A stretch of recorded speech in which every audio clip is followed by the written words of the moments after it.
Today we're going to be talking about how to make a really good authentic marinara sauce. Now, when you're talking about marinara sauce, you want to start with your authentic Italian tomatoes. You need a little bit of tomato paste.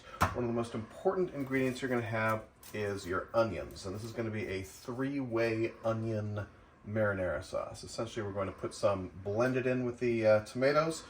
We're going to put some, I'm going to fry some up for some flavor, and we're going to add some basically raw chopped up into it. We also need some good garlic in there and whatnot. The most important thing about marinara sauce, if you're making it from scratch like this, is it has to cook for at least 2 or 3 hours. You really need to get the flavor of the onion out, as well as all of the herbs and everything else. And if you do it quickly or give it just an hour in the stewing, it's just not going to bring out those flavors properly. So the first thing we're going to do is chop up some onion, blend up some sauce, and get this started. I make my husband chop outside because it really affects my eyes, these onions. Woo! Hurts. You're fine, huh? Not allowed to say these things on. Okay, the first thing we're going to do is going to fry up the onions. I'm going to use olive oil. Usually you want to use regular olive oil to cook in, but all I've got is extra virgin. Extra virgin's normally for dipping bread and putting on salads and things, but it'll work. It just has a lower smoke point, so you have to worry about making sure it doesn't burn. All right, we're going to make this a 1-pot marinara, so we're going to be frying the onions in the main pot. Basically, want to put them in there for maybe 5-6 minutes on sort of a high heat, get them nice and flavorful. And while those are cooking, I'm going to go ahead and prepare the tomatoes. All right, while that's frying up, we've got our tomatoes. Now these come as whole tomatoes, so they pretty much have to be pureed up. I'm going to go ahead and make 2 cans of this because I like having lots. If you want to make 1 can, just kind of half the ingredients. Maybe use 1 large onion instead of 3 medium sizes. But we want to put our tomatoes in here. I'm also going to put 1 of our medium onions to blend in with it. And another thing I'm going to do is I'm going to add some garlic. To make my life easier, I've just got these little garlic things in a pouch. It doesn't need to be nice and garlicky, so we're going to just throw in 1 whole pouch in there. Now this is going to seem like a lot, but I'm going to use a lot of the Italian seasoning in here. Now if you've got fresh seasoning, that's great.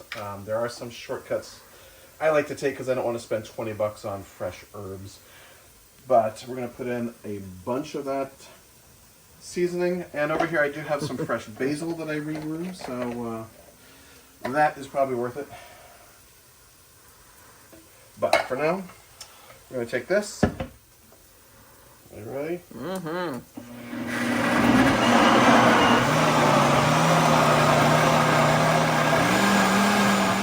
We got our onions frying up, browning up a little bit, maybe 4 or 5 minutes. One thing I'm going to do is I'm going to add some garlic to this and fry that up there. So we're going to have some fresh garlic in there and some fried garlic, so we have the different flavors going on in the marinara. I'm going to let this go for another 2-3 minutes. All right, we can see that we have browned that up nicely. I don't want it to burn, so we're going to go ahead and add the sauce. You can see it's a little pinkish, and by the time we add that tomato paste and cook it for a bit, it will get to the right color. So we get that in there and we want to stir that up. All right, you can see on the sauce, it doesn't have enough seasoning in there, so we're going to add some more. Just add the rest of that, and we're going to throw in some fresh basil. We're also going to put in some bay leaves. And one thing that you can add to give it a little bit of kick is a small amount of red pepper, some cayenne.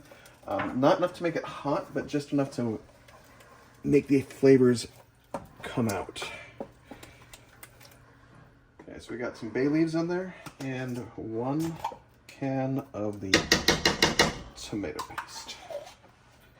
We'll stir that together. We're going to see the color change a little bit. I'm going to add the other onion. And then we'll let this cook for a while. So we're going to add that last onion. Just let the onion cook in there. Cook off all the acidity and clean all of that flavor that's all left on it.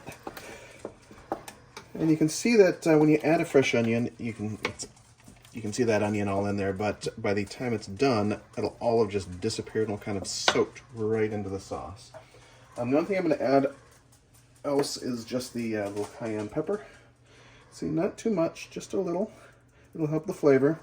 And at the end, what we're going to do is we're going to be adding a little bit of salt to taste. And we might add a little bit of sugar as well. Sometimes there's some acidity in the tomatoes, and adding a tablespoon or two of sugar can help cut that and make it taste a little bit better. All right, so we're good to go. It's now 2 o'clock. We're going to let this cook for 2 hours, and then we'll come back and we'll see how it looks. All right, 2 hours later, and you can see that it has nice and red. It's a good consistency.